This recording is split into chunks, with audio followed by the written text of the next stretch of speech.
berjumpa lagi dengan Ibu Indri di pelajaran TIK kita hari ini. Nah, anak-anak, di pertemuan sebelumnya kita telah membahas apa itu komputer dan bagaimana sejarahnya.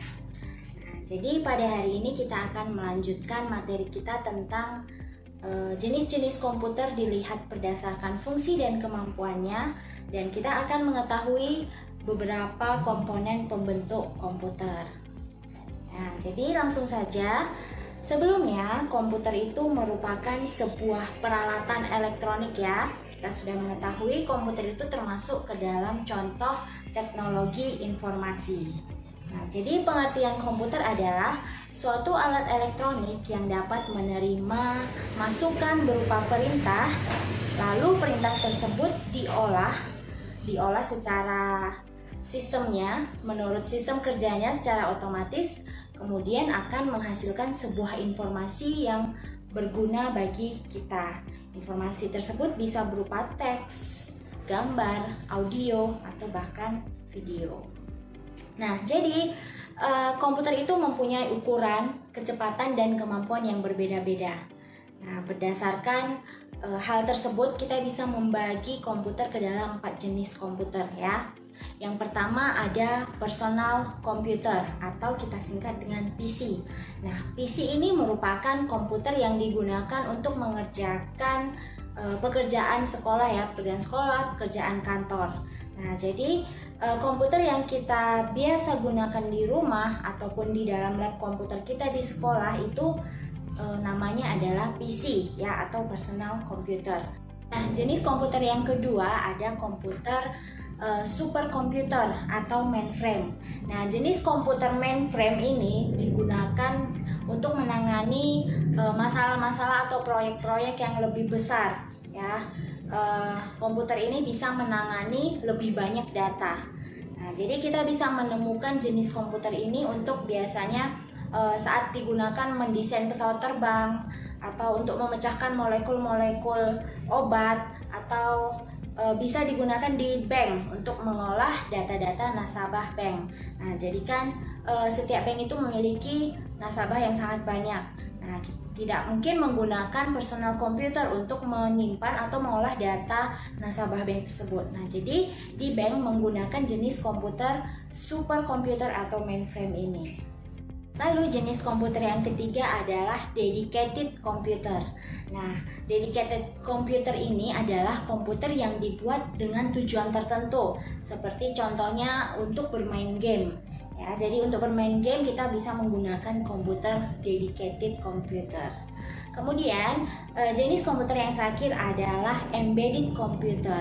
Nah, embedded computer ini berfungsi sebagai unit control dan biasanya ditempatkan pada sistem-sistem yang membutuhkan pengendalian secara otomatis.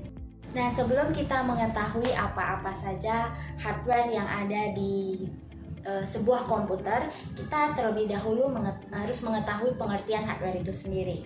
Nah, jadi hardware merupakan peralatan atau perangkat keras yang secara fisik dapat kita lihat ataupun dapat kita sentuh. Nah, itu adalah hardware.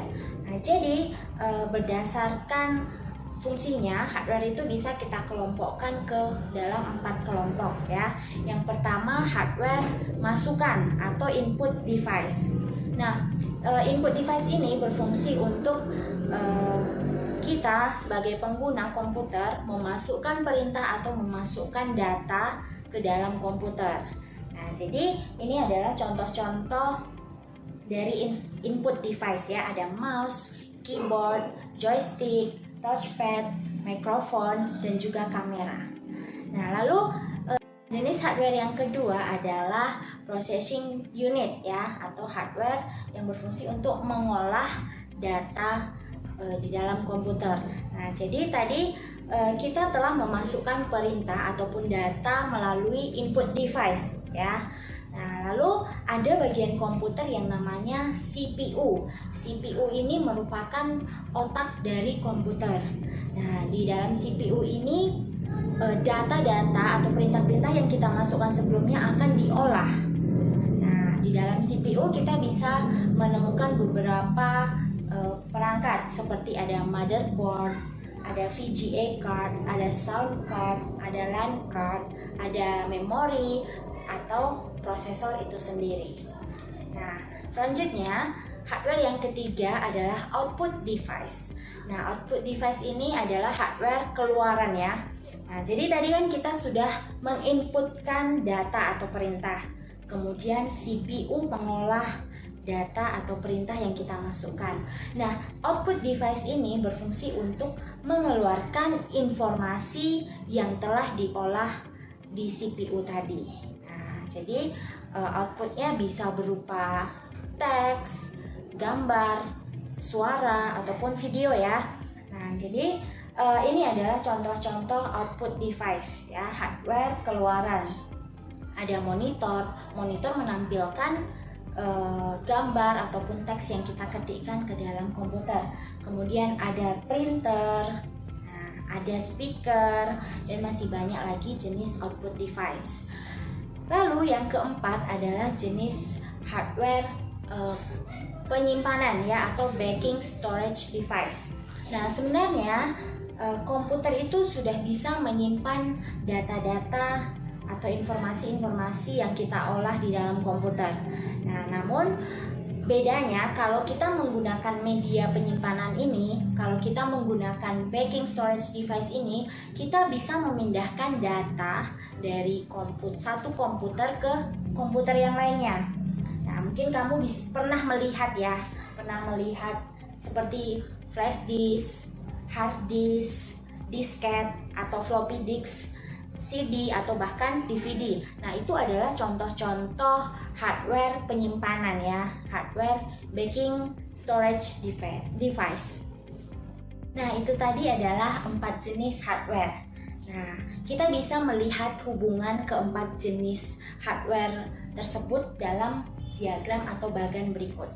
Nah, jadi dapat kita lihat pada gambar brainware atau kita sebagai pengguna komputer memasukkan perintah atau data menggunakan input device.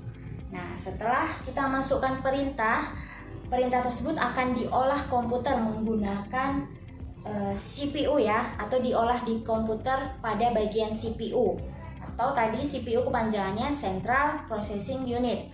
Kemudian setelah diolah di CPU akan menghasilkan sebuah informasi kepada kita ya, akan dikeluarkan atau ditampilkan melalui output device. Nah, informasi yang telah diolah di CPU tadi juga bisa kita simpan pada media penyimpanan ya, backing storage device, seperti contohnya flash disk, hard disk, CD, atau DVD tadi. Nah, itu adalah hubungan dari hardware, 4 jenis hardware tadi ya. Nah, Ibu harap kamu dapat mengerti dengan penjelasan Ibu. Nah, setelah ini kita akan berjumpa di VOV untuk membahas dan juga mengecek pemahaman kamu tentang video yang telah kamu tonton ini. Terima kasih atas perhatiannya. Akhir kata, namo Sang Hyang Adi Budaya, namo Buddhaya.